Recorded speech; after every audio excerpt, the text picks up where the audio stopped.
High বন্ধুরা, আজকে বানাবো বড় সাইজের একটা পোনা মাছ দিয়ে আমচুর দিয়ে বেগুন আর ঢেঁড়স দিয়ে টক বানিয়ে দেখাবো। আপনারা এইভাবে এই টকটা ভালো করে রান্না করে খাবেন, খেতে খুব ভালো লাগবে। পুরো ভিডিওটা প্রথম থেকে শেষ পর্যন্ত দেখার জন্য অনুরোধ রইল। আমাদের বাড়িতে গরমকালে এই রেসিপিটা বেশি হয় দুপুরের সময়। এই গরমে এই দুপুরে এই টকটা খেতে ভীষণই ভালো লাগে। আপনারা এইভাবে আমি যেইভাবে রান্না করব সেইভাবে পুরো রান্নাটা ফলো করে রান্না করবেন, খেতে খুব ভালো লাগবে।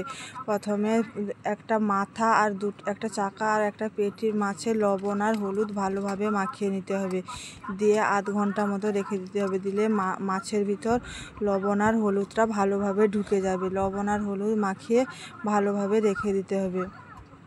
গরমের দিনে টক খেতে ভীষণই ভালো লাগে। এদিকে একটা বেগুন আর ঢেঁড়স ভালো করে পরিষ্কার জলে ধুয়ে নিতে হবে। ঢেঁড়স কাটার আগে ধুয়ে নিতে হয়, না হলে ঢেঁড়স থেকে একটা কষ হয়, সেটা হয়ে যায়। ঢেঁড়সটা এদিকে লবণ আর হলুদ মাখিয়ে মাছটা রেখে দিয়েছি। ওইদিকে বেগুনটা কেটে নিব। বেগুনটা পাতলা পাতলা করে কেটে নিতে হবে, মানে একটা বেগুনকে 6 পিস করে কেটে নিয়েছি এরকম পাতলা পাতলা করে। ঢেঁড়সটা ভালো করে ধুয়ে নিতে হবে, কারণ ঢেঁড়সের গায়ে প্রচুর ময়লা নোংরা থাকে। ভালো করে চটকে চটকে ধুয়ে নিতে হবে। ঢেঁড়সটাও এরকম করে কেটে নিয়েছি, দেখতেই পাচ্ছ বন্ধুরা। এইভাবে ঢেঁড়সটাকে কেটে নিতে হবে। আর বেগুনটাকে একটা বেগুনকে 6 পিস করে কেটেছি। এখানে একটা বাটিতে আমচুর নিয়েছি, আমচুরটাকে জলে ভিজিয়ে রেখে দিতে হবে। আপনাদের কাছে যদি আমচুর না থাকে তাহলে আপনারা কাঁচা আম দিয়েও করতে পারেন। এই রেসিপিটা খেতে খুব ভালো লাগবে। এদিকে শিলনোড়ায় সর্ষেটা বেটে নিব। সর্ষে বাটা হতে থাক। ওইদিকে কড়াইয়ে তেল গরম হয়ে গেছে, উনান জ্বালিয়ে কড়াই বসিয়ে দিয়েছিলাম। তেল গরম হয়ে গেছে, একে একে করে মাছটা ভালো করে ভেজে নিতে হবে। কড়াইয়ে তেলটা চারিপাশে এরকম করে ভালো করে মাছটাকে ভালো করে ভেজে নিতে হবে। একে একে করে সবগুলো মাছ ভেজে নিতে হবে। আজকে আমাদের বাড়িতে 3 জন খেতে, তাই 3 পিস মাছ রান্না করব। আপনাদের বাড়িতে যজন খেতে তত পিস রান্না করতে পারেন। মাছগুলো এইভাবে লাল লাল করে ভেজে নিতে হবে। মাছগুলো হালকা ভাজলেও হবে, কিন্তু আমাদের বাড়িতে সবাই একটু লাল লাল করে ভাজা খেতে পছন্দ করে, তাই লাল লাল করে ভেজে দিলাম। ওই মাছ ভাজার তেলে বেগুনটাও ভেজে তুলে নিব। বেগুন ভেজে তুলে নিয়েছি। এবার সর্ষেটাও বাটা হয়ে গেছে, তুলে নিয়েছি। ঢেঁড়সটাও ভেজে নিয়েছি। ওই মাছ ভাজার তেলে শুকনো লঙ্কা, 5 ফোড়ন, টমেটো কুচি, কাঁচা লঙ্কা চেরা দিয়ে ভালো করে টমেটোটাকে ভাজা ভাজা করে নিতে হবে। ওই আমচুরগুলা জলে সর্ষেটা বেটে তুলে নিয়েছিলাম, ওই সর্ষে বাটা জলটা ঢেলে দিয়ে ভালো করে মিশিয়ে নিতে হবে। তরকারিতে জাল চলে এলে লবণ আর হলুদ দিয়ে দিব। পরিমাণ মতো লবণটা দিবেন। আপনারা যে যার স্বাদ অনুযায়ী লবণ দিবেন। তো ঝোলটা ফুটে উঠেছে, এবার ভেজে রাখা মাছগুলো দিয়ে ভালো করে নাড়িয়ে নেব।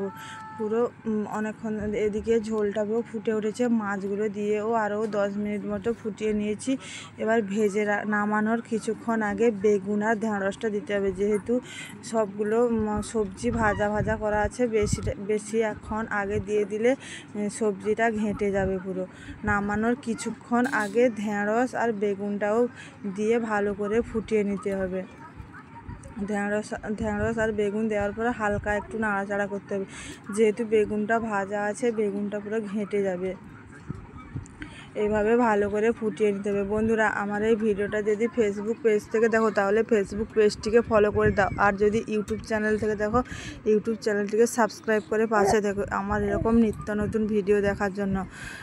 এবার তরকারিতে জাল চলে এসেছে। নামানোর আগে কিছুক্ষণ আগে সর্ষের তেল এবার কাঁচা লঙ্কা দিয়ে নামিয়ে নেব। দেখতেই পাচ্ছ বন্ধুরা কীরকম লোভনীয় হয়েছে। এই গরমে এই পোনা মাছ দিয়ে আমচুরের টকটা খেতে দুর্দান্ত লাগে। পোনা মাছ ছাড়াও অন্যান্য কোনো মাছও দিয়ে রান্না করলে ভালো হবে, যে কোনো মাছ, কিন্তু এটা সামুদ্রিক মাছ দিয়ে রান্না করলে হবে না, যে কোনো একটা দেশি মাছ দিয়ে রান্না করতে হবে।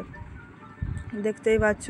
আর পুরো ভিডিওটা দেখার জন্য সবাইকে অসংখ্য অসংখ্য ধন্যবাদ। এবার একটা লাইক দিয়ে দিবে ভিডিওটা দেখার পর। আপনাদের একটা লাইক আমাদেরকে পরবর্তী ভিডিও বানানোর জন্য উৎসাহিত করবে, এরকম নিত্য নতুন ভিডিওর জন্য। ছোটদেরকে অনেক অনেক ভালোবাসা এবং বড়দেরকে প্রণাম জানিয়ে আমার ভিডিও শেষ করছি। সবাই সুস্থ থেকো, ভালো থেকো, টাটা।